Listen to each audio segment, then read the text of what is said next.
오늘은 양력으로 2045년 2월 4일이고요. 음력으로는 2044년 12월 18일입니다. 오늘 명식은 을축년, 무인월, 기축일이 되겠고 일지는 기축이 되겠습니다.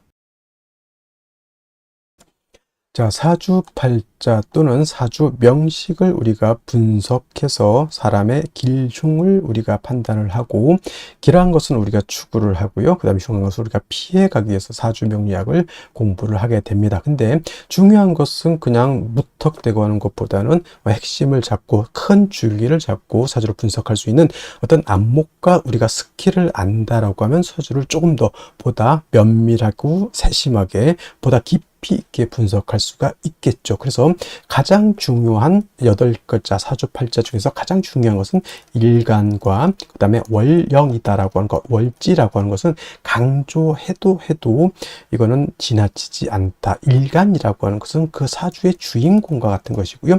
월령이라고 하는 것은 그 주인공이 태어난 사회적 배경 같은 것이다, 또는 집안 환경과 같은 것이다 라고 이렇게 볼 수 있죠. 자, 주인공이 예를 들어서 태어났는데 농부일 수도 있고요. 주인공이 태어났는데 회사원일 수도 있고, 주인공이 태어났는데 뭐 대통령일 수도 있죠. 또는 그 일간이 어느 원령에 태어났느냐에 따라서, 그죠? 뭐 미국에서 태어날 수도 있는 것이고, 한국에서 태어날 수도 있는 것이고, 산간 지역에서 태어날 수도 있는 것이고, 어촌에서 태어날 수도 있는 것이죠. 그런 배경들이 굉장히 중요하다라고 하는 겁니다. 일간의 특성이라고 하는 것을 아는 것이 그만큼 중요하다는 이유가 바로 지피지기면 백정백승이라고 해서 나를 아는 것이 그만큼 중요한 것이고, 그 다음에 상대라고 하는 것은 지피지기 명리학적으로 제가 응용해서 말한다고 하면, 지피지기에서 나를 아는 것은 주인공, 나를 일간을 아는 것이고요. 그 다음에 상대방을 안다라고 해서 내가 태어난 원령, 즉 내가 태어난 배경이 어떤 배경에서 태어났느냐를 알고 아는 것이다 라고 해서 일간과 원령의 특징을 아는 것 매우 중요하다라는 말씀을 또 강조해 드리면서, 오늘 일간 기라고 하는 천간이 일간이 되겠습니다. 자, 기라고 하는 천간, 10개의 천간, 갑을, 병정, 무기, 경신, 임계라고 하는 10개의 천간 중에서 6번째 천간이 될 것이고요. 오행, 목화, 토, 금, 수라고 하는 오행으로 구분하게 되면 기라고 하는 것은 토가 됩니다. 어저께 토를 설명했었죠. 토라고 하는 것은 우리가 눈으로 보는 것은 흙이죠. 흙, 땅이라고도 하지만 또 흙이라고, 흙토자를 써서 흙이라고도 하고요.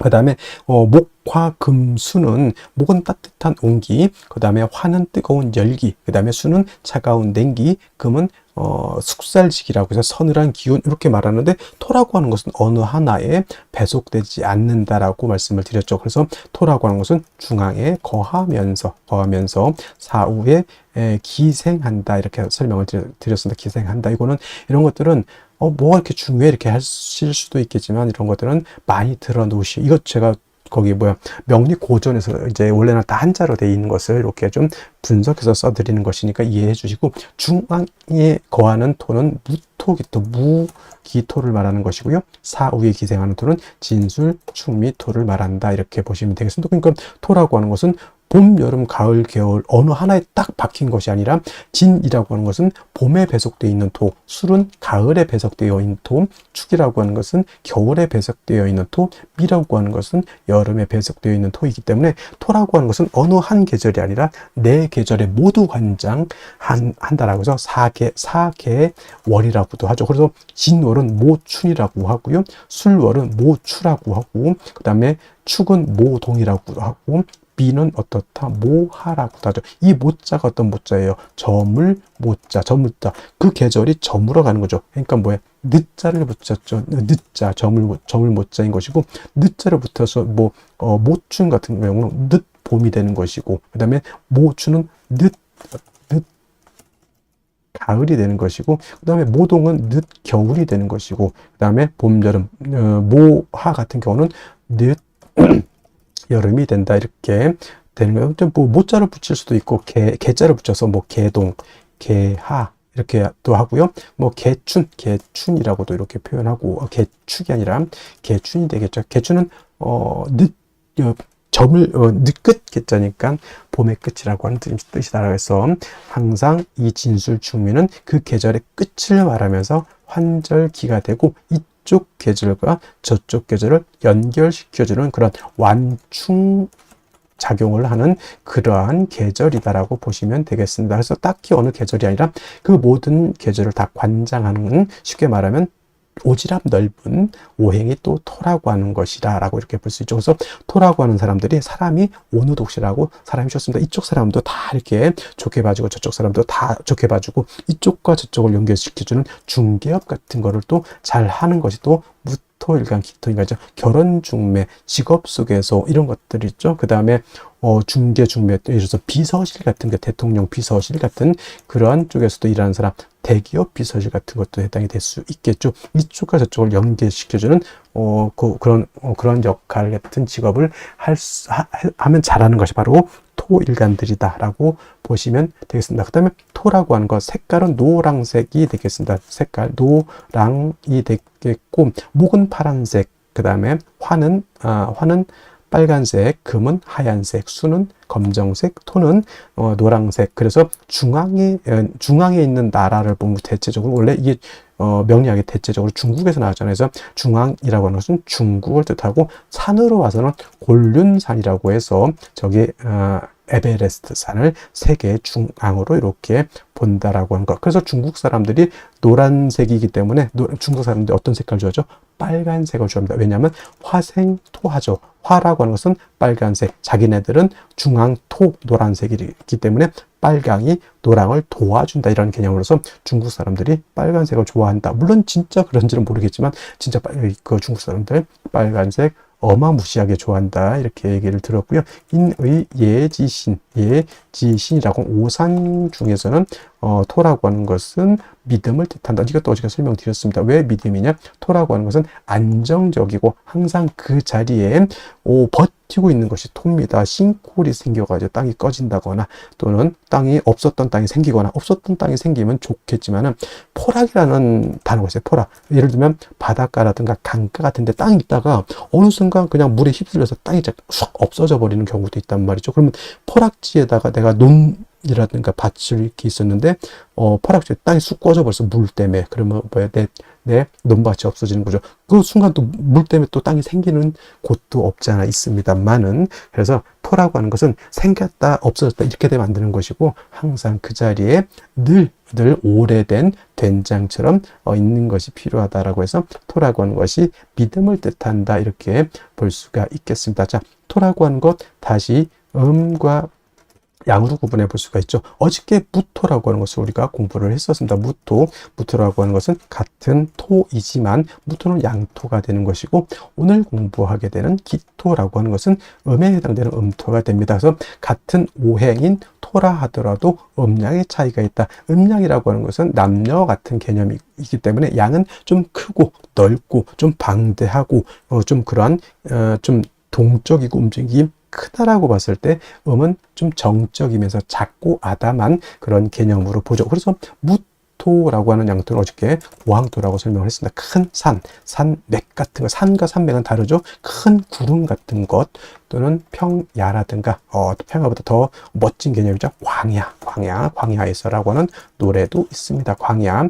그래서 이러한 개념으로서 아주 무토는 크고 넓고 높은 개념의 토라고 해서 고항토라고 이렇게 표현하는데, 음토인 기토라고 하는 것은 작은 개념이죠. 전원토라고 합니다. 전원토라고도 하고요. 담장 안에 있는 작은 텃밭과 같다라고 해서 담장토라고 하고, 분토라고도 하죠. 분토라고 하는 것은 작은 화분 속에 담겨져 있는 토. 화분 속에 흙을 담으면 얼마를 담겠습니까? 그죠? 작은 화분 속에 담겨져 있는 토라고 이렇게 보는데, 어저께 공부했던 무토라고 하는 것은 건토, 어저께부터 이렇게 제가 설명 안 드렸던 것 같은데, 무토는 건토라고 이렇게 보고요. 그 다음에 기토라고 하는 것은, 건토는 어떤 토예요? 마른 땅이죠. 말을 조자로 써 조토라고도 이렇게 표현합니다. 반대로 기토라고 하는 것은 물기를 가지고 있는 토가 됩니다. 습토라고 하죠. 그래서 습토인 기토는 습니라고도 하고요. 니사라고도 이렇게 표현합니다. 니사라고 하는 것은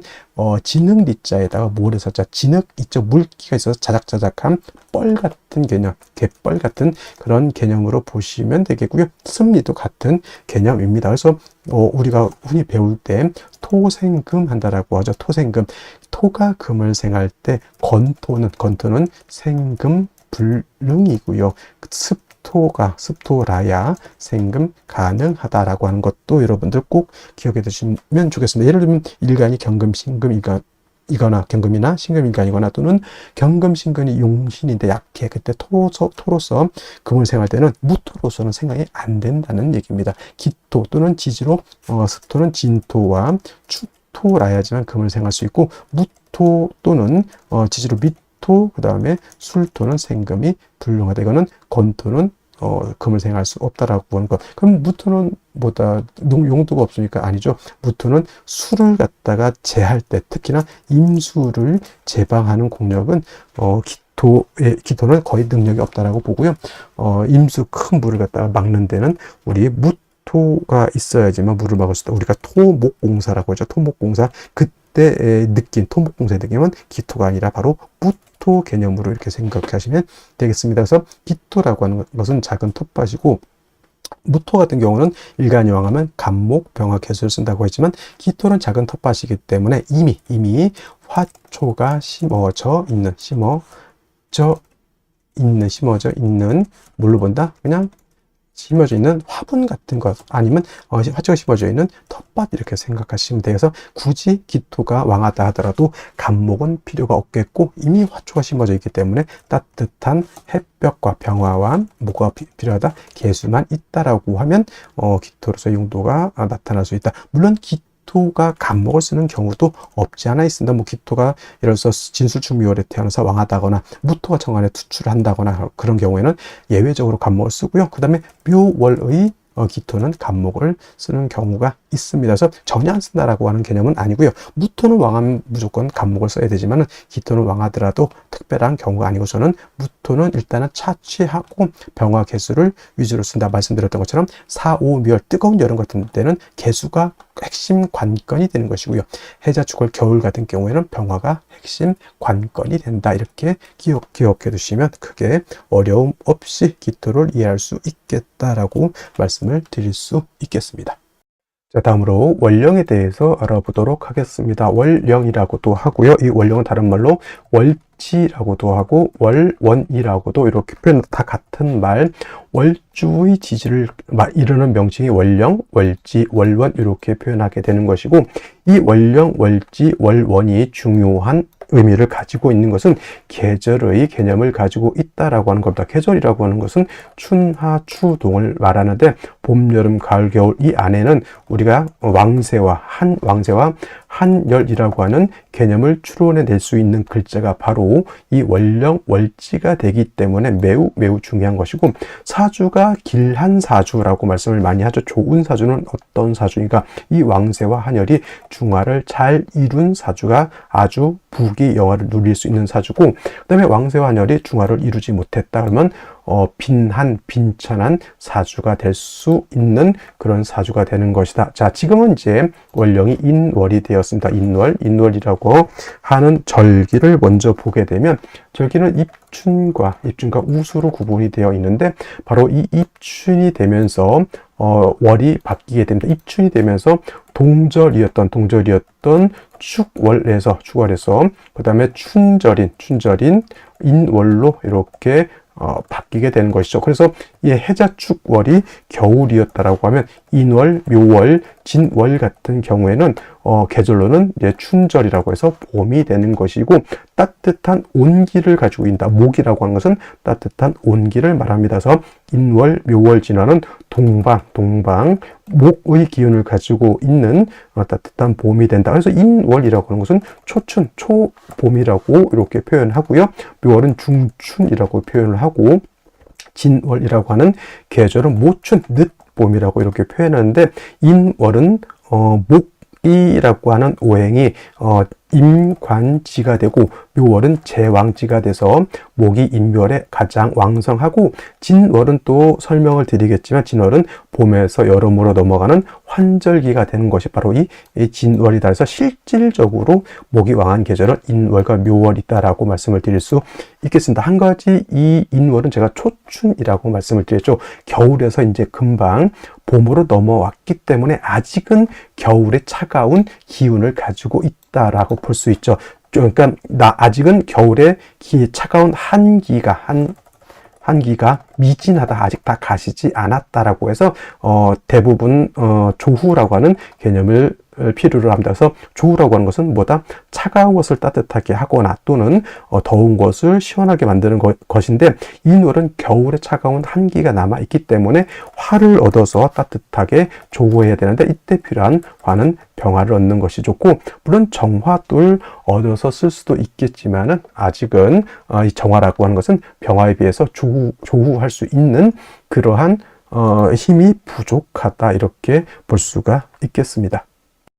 자, 그렇다면 일간기토가 인월에 태어나게 되면 사주를 어떻게 배합하는 것인지 알아보도록 하겠습니다.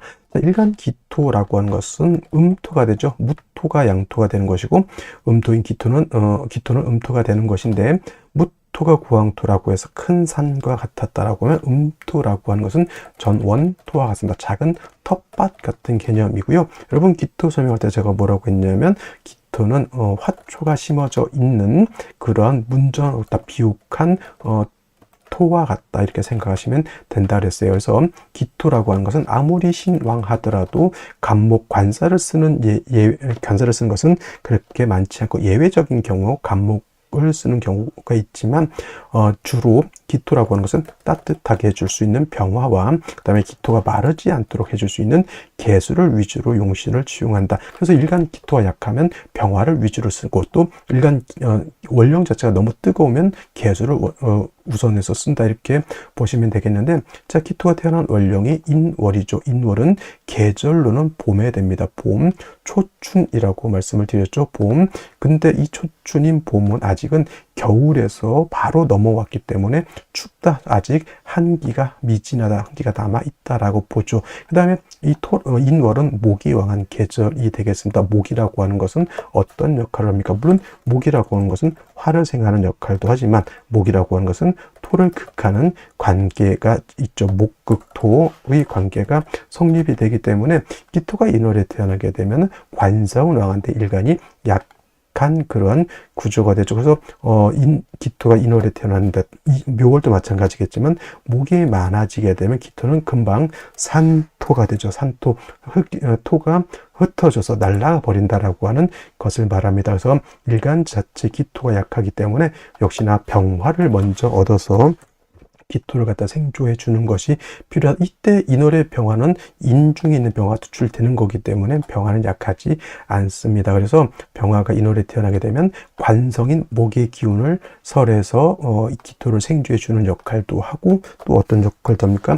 초춘에 아직 남아있는 겨울의 한기를 갖다가 따뜻하게 조후해주는 역할도 한다. 그래서 인월의 기토는 먼저 병화를 쓰고요. 그렇다고 해서 물이 전혀 없어서는 안 되겠습니다. 개수를 얻어서 기토를 윤택하게 해줄 수 있다라고 하면 일간 기토도 생왕해지게 되고, 그 다음에 나무도 잘 자랄 수가 있겠죠. 따뜻해지니까. 그 다음에 조우하게 되니까 물도 얼지 않아서 기토를 윤택하게 해줄 수 있습니다. 그래서 인월의 기토는 병화, 개수를 우선해서 용신을 치용한다, 이렇게 정리해 볼 수가 있겠습니다. 다시 오늘의 명식을 살펴보도록 하겠습니다. 사주로 볼 때 제일 중요한 것, 일간이 어떤 일간이냐가 중요하고요. 다음으로 그 일간이 어느 원령에 태어났느냐를 보고 사주를 분석하게 됩니다. 그래서 항상 중요한 것, 일간과 원령이 어떤 관계에 있느냐를 보시고요. 세 번째로 격국과 용신이라고 하는 것이 격국과 용신을 살펴볼 필요가 있습니다. 격국이라고 하는 것은 사주의 틀을 보는 것이다. 이 사주가 어떻게 구성이 되어 있고, 사주 8글자가 어떻게 서로 견제학 균형을 이루고 있고, 생극체화 또는 형충회합을 어떻게 하고 있느냐를 보는 것이 격과 국을 보는 것을 말하는 것이고요. 용신을 본다라고 하는 뜻은 이 사주를 중화시킬 수 있는 가장 핵심적인 요소가 어떤 것이냐를 보는 것입니다. 그래서 용신이라고 하는 것은 이 사주를 중화시키는 핵심적인 요소라고 했는데, 자, 그럼 사주를 중화된 사주가 좋다라고 하는데 과연 무엇이 중화가 되어야 되느냐. 그래서 그 두 가지가 있습니다. 왕쇠와 한열이 중화가 되어야 된다. 우리가 용신을 중화하는 법이 5가지가 있습니다. 예를 들면 조후용신법, 억부용신법, 통관용신법 등등 있는데, 제일 중요한 것은 억부용신법과 그 다음에 조후용신법이라고 이것이 제일 중요한 틀을 가지게 되죠. 그래서 억부용신이라고 하는 것은 약한 것은 도와주고 왕한 것은 통제하고 억제한다라고 하는 것이 바로 억부용신법이고, 조후용신이라고 하는 것은 사주가 너무 더워도 안 되고 사주가 너무 추워도 안 되니, 사주가 너무 뜨거우면 수를 용신으로 지용을 하고 사주가 너무 추우면 화를 용신으로 지용한다라고 하는 것인데, 억부용신법은 어디서 나오냐면 왕쇠라고 하는 것에서 나오는 것이고, 한열이라고 하는 것에서는 이 조후용신법이라고 하는 것이 나오게 됩니다. 그래서 중화된 사주는 이 두 가지를 중화시키게 되는데, 왕쇠는 오행이 어느 오행이 왕하고 약하냐를 보는 것인데, 그 중에서 제일 중요한 것은 일간이 왕하냐 약하냐 이것을 보는 것이고, 한열은 사주가 너무 더워도 추워도 또 너무 건조해도 너무 그 다음에 습해도 안 된다라고 하는 것을 보는 겁니다. 그래서 용신은 이것을 중화시킬 수 있는 가장 핵심적인 요소를 용신이라고 한다, 이렇게 정리를 해 두시면 되겠습니다. 자, 격국과 용신이라고 하는 것도 결국은 일간과 월령이라고 하는 토대 위에서 살펴볼 수가 있는데, 자, 일간 기토라고 하는 것은 음토가 될 것이고요. 월지 인목은 양목이 되겠습니다. 대 양의 관계가 성립이 되는데, 목이라고 하는 것은 토를 극한다. 그래서 월지에 있는 인목이 일간인 나를 극하는 관계가 성립이 되죠. 자, 나를 극하는 것, 극아자라고 표현하고요. 이거는 관성이라고 쓰죠. 관성. 자, 관성이라고 하는 것은 법이라든가 윤리라든가 도덕 같은 개념이고요. 여자한테는 남편 같은 개념 또는 직장 같은 개념으로 볼 수가 있고, 관청 같은 개념으로도 볼 수가 있습니다. 그래서 관성이라고 하는 것은 나를 극하기는 하지만, 기본적으로 관성이라고 하는 것은 나를 보호하고 그 다음에 관리해 준다라고 하는 순작용이 있는 것이 바로 또 관성이기는 합니다만은, 그렇다고 해서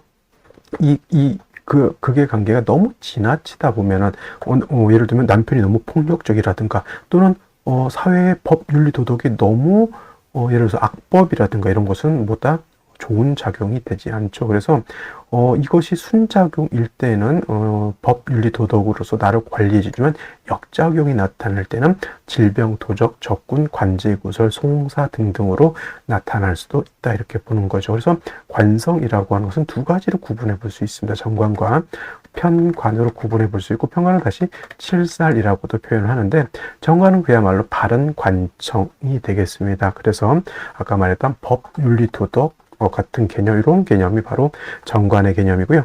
편관이라고 하는 것은 이것이 너무 지나쳐서 역작용이 나타나는 것을 편관칠살이라고 해서 아까 말했던 질병, 도적, 적군, 관제, 구설, 송사, 일체 나를 극해하는 모든 것을 편관칠살이라고 이렇게 부릅니다. 그래서 이제 육신을 배울 때 정관 좋은 것, 편관칠살은 나쁜 것 이렇게 배우지만은, 항상 이렇게 흑백 논리로서 뭐는 좋고 뭐는 나쁘다라기보다는 실질적으로 일간한테 도움이 되느냐 안 되느냐 이런 것을 보고 실질적으로 좋으냐 나쁘냐를 봐야 되는 것이지, 그냥 단편적으로 무엇은 좋고 무엇은 나쁘다 이렇게 하는 것은 도움이 되지 않는다, 이렇게 보시면 되겠고요. 자, 정관이라고 하는 것은 일간과 관성과의 관계가 오늘처럼 이렇게 음대 양의 관계가 성립이 되거나, 또는 반대로 양대 음이죠. 양대 음의 관계가 성립이 돼서 음양의 조화가 맞으면 이건 정관이 되는 것이고, 편관칠살이라고 하는 것은 양대 양의 관계 또는 음대 음의 관계가 성립이 돼서 음양의 조화가 맞지 않으면 이건 편관 또는 칠살이라고 하는데, 오늘은 음양의 조화가 맞죠. 음토가 양목을 받기 때문에 이거는 보다 정관 격이다라고 볼 수 있고, 인월은 목의 임관지가 되는 것이니 굉장히 목이 왕한 목왕절임에 반해서, 토는 인월의 장생이라 하더라도 상대적으로 목이 너무 왕하니 신약, 관, 왕한 그런 사주, 구조, 국세가 된다. 여기서 관이라고 하는 것은 살이 아니기 때문에 이건 정관을 뜻한다, 이렇게 생각하면 돼. 일간은 약하고 정관이 왕하다, 이렇게 보시면 되겠고요. 지장간을 볼 때 인목이라고 하는 것 안에는 무토라고 하는 것이 있고요. 병화라고 하는 것이 있고, 그 다음에 간목이라고 하는 것이 들어가 있는데, 인중에 있는 무토는 있어도 격을 수용할 때는, 용신을 논할 때 무토는 없는 것과 같다, 이렇게 보시면 되겠고, 인중에 있는 지장간은 병화, 간목을 치용할 수 있다, 이렇게 보시면 되겠습니다. 당연히 간목에 투출하게 되면 정관격이 되는 것인데, 만약에 간목이 투출되지 않고 병화가 이렇게 투출하게 되면 이것은 무슨 격? 이것은 정인격이 되는 것이다. 이렇게 볼 수가 있게 되는 것입니다. 이건 정인격에 관성이 인성을 생하고 인성에 다시 나를 생해 주니까 병화가 투출하게 되면 정인격에 무슨 관인상생의 틀이 된다. 이렇게 볼 수가 있는 것이죠. 일단은 뭐 아무것도 투출되지 않은 경우에서는 그냥 월지 자체를 갖다 격을 잡을 수 있다. 그러니까 정관격이 되는 것이고, 그 다음에 인월은 전월이 바로 축월에서 인월로 이렇게 넘어오게 되죠. 축월은 동절, 겨울이고요. 인월은 초춘이 되는 것이니 초춘 봄이라 하더라도 이때는 한기가 있어서 아직은 춥다라고 볼 수 있죠. 그래서 2월이라 대략 2월 정도 되는데 이때도 어떤 것이죠? 꽃샘추위라고 하는 것이 있습니다. 그래서 인월은 아직은 한기가 있기 때문에 춥다 이렇게 볼 수가 있죠. 그래서 인월에 기토가 태어나게 되면 관성이 왕에서 일간이 약한 것도 있고 인월에 한기가 아직 미진해서 추운 점도 있으니 병화를 먼저 얻어서 이 병화를 얻게 되면 기토를 따뜻하게 하고 약한 기토를 갖다가 생해주게 되면서 인월에 차가운 한기를 갖다가 따뜻하게 비춰줄 수가 있게 되는 것이다. 그래서 인월의 기도는 먼저 병화를 얻은 연후에 그 다음에 인월에 화만 있고 수가 없으면 봄의 한전이라고 하죠. 한전이라고 하는 것은 가뭄을 뜻합니다. 가뭄. 그래서 봄에 가뭄이 들 수 있으니 뭐가 필요하다? 물이 필요하다. 개수가 있어서 기토를 윤택하게 해 주어야지만 기토로서의 용도 쓰임이 드러날 수 있다. 이렇게 볼 수가 있게 됩니다. 자, 그러면 어디를 먼저 볼까요? 일단은 연지 보도록 하겠습니다. 연지에 축토라고 하는 것이 이렇게 있습니다. 인월에 기토가 약한데 축토를 얻어서 기토가 축의 뿌리를 얻었으니 일단은 뭐 극신약 하는 것은 면했다라고 볼 수가 있겠고, 월 일지에도 축토가 있어서 기축 일주, 물론 이제 이거를 갖다가 천간지지가 같다라고 해서 간여지동이다라고 이렇게 보기도 하는데, 일간이 약할 때 간여지동은 그렇게 나쁜 것만은 아니다라고 볼 수가 있겠고요. 연간에는 을목이라고 하는 것이 이렇게 투출되어 있습니다. 이거 이제 사람들이 이거는 얘는 뭐죠? 아까 육친을 논할 때 뭐라고 했습니까? 정관이 되고, 자, 그 다음에 여기 이것은 을목은 뭡니까? 이거는 편관 또는 칠살이 된다고 보죠. 근데 이걸 가지고 사람들이 이거 관사론잡이다 이렇게 보시는 분들이 있는데, 이건 관사론잡이 아닙니다. 이것이 관사론잡이 되려고 하면 예를 들면 을목도 천간에 투출하고 정관도 투출 이렇게 해야지만 이거는 관사론잡이 되고, 또 관사론잡이 되기 위해서는 일간 자체가 뿌리가 튼튼해야 된다. 예를 들면 이런 경우도 있었죠. 기묘에 여기다 간신히 뭐 일간 자체가 뿌리를 이렇게 두고 있는 경우에는 이거는 관사론잡처럼 보이지만 오히려 살중신경이 되는 구조가 된다. 해서 용어를 면밀하게 아는 것이 중요합니다. 근데 오늘 같은 경우는 축토가 2개까지 이렇게 있기 때문에 관사론잡은 되지 않고 보다 이거는 오늘은 이건 관사론 이렇게 간목이 투출되지 않으면 관사론잡은 아니지만은 간목이 다시 천간에 투출하는 경우, 예를 들면 생시가 갑자시가 되거나 또는 갑술시가 되는 경우에는 관사론잡이 되는 것으로 볼 수가 있다. 이렇게 보시면 좋겠고요. 그 다음에 월간에 이렇게 무토라고 하는 것이 또 투출되어 있습니다. 그죠? 이 정도면 일간은 약하지 않고, 물론 병화로서 조후하는 것도 필요한데 병화가 없다라고 하면 뭐 인중병화로서 쓸 수는 있겠고 축중개수가 있다고는 하는데, 이거 예를 들면은 이렇게까지만 봤는데 만약 대운이 금수운으로 간다 그러면 생신은 요거는 화를 잡아주는 것이 좀 필요할 것 같고, 목화운으로 간다라고 하면 요거는 생지에서 술을 잡아주는 것이 아마도 좋을 것이다라는 생각이 듭니다. 자, 그러면 생시를 보면서 설명드리도록 하겠습니다. 그러면 생시 보도록 하겠습니다. 제일 먼저 갑자시를 보도록 하겠습니다. 자, 갑자시가 되게 되면 이건 자축합이 되죠. 이건 토로 볼 수 있습니다. 자축합토. 이날의 간목에 투출되어 있기 때문에 원한적인 정관격이지만 아까 말씀드렸던 것처럼 간목에 투출되어 있기 때문에 을목이 같이 있고 관살혼잡이 되는 구조라고 볼 수가 있겠죠. 이거는 금수운으로 가는 것이 좋을까요? 아니면 목화운으로 가는 것이 좋을까요? 라고 물어봤을 때 이거 같은 경우에는 일단은 화가 천간에 투출되어 있지 않고 화가 약하기 때문에 이건 금수운으로 가기보다는 목화운 쪽으로 가는 것이 좀 더 좋아 보이고요. 그 다음에 이제 병인시 같은 경우, 병인시 이렇게 되게 되면은 자, 인월에 임목까지 있고요, 병화가 투출되어 있습니다. 그래서 축축이 있고 무토까지 있기 때문에 일간도 약하지 않고 관성, 정관도 약하지 않죠. 병화가 있어서 이것도 관인상생 다 됩니다. 이거는 뭐 을목이 천간에 투출되어 있다 하더라도 병화가 뭐 살인상생 해주니까 이것도 문제가 될 바는 아니죠. 근데 이렇게까지만 놓고 봤을 때 보다 이것은 수기가 좀 부족하다. 갑자시는 화가 부족하다라고 봤지만은 병인시 또는 정묘시 같은 경우에는 이거는 수가 부족한 걸로 볼 수가 있습니다. 그래서 이러한 경우에는 운은 금수운으로 가는 것이 좋을 것으로 보이고요.